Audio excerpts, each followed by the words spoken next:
Sveiki, chatas ir vėl su jumis ir vėl OX Trades, vieni ir vieninteliai. Tai šiandien dar vienas trade breakdownas, kuris sekasi tikrai neblogai. Tai kaip matote, realiai turėjau ryte prieš New York Open padaręs 3 minučių laiko voice žinutę savo komandai ir realiai aptarsime, ką aš joje papasakoju. Tai papasakau realiai du dalykus, ne? Buvo realiai du variantai, arba gaunam ir treisintą. Visas šitas move buvo ganėtinai bullish, kalbant apie šitą logo konsolidaciją, ganėtinai buvo bullish.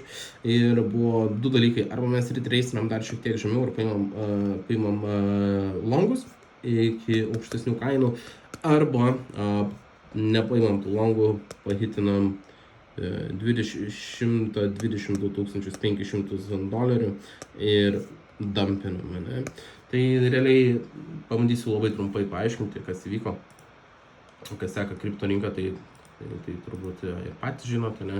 Tai realiai boom, 122 500 mano alerto lainas, ne? Nuskambėjo alertas.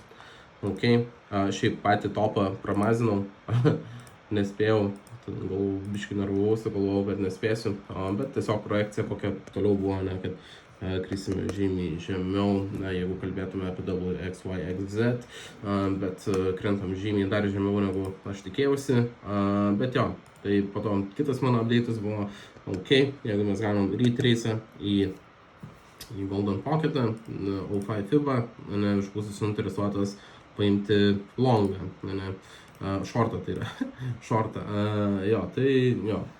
kas ir vyko, boom, aš esu shortė. Tai realiai toks ir tas update'as, galima nueiti į chartą, pasižiūrėti, kaip atrodo viskas realiam gyvenime, ne, tai jo, va, bum, vieną minutę gal, hitinom 122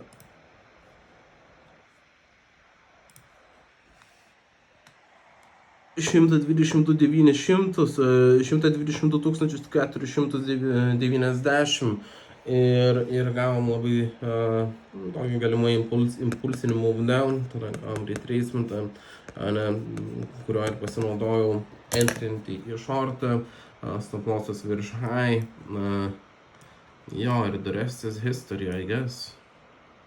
Tai toksai buvo trade breakdownas šiandien ir žinot, kur mus rasti, žinot, apie ką kalbam, žinot, kaip kalbam. Tai prasme, ši savaitė yra labai įspūdinga tradinimo savaitė, ypač dar, kai viską dar dokumentuoju oficialiai, tai žinot, kur mus rasti, labai daugiau ir neturiu ką pasakyti, tai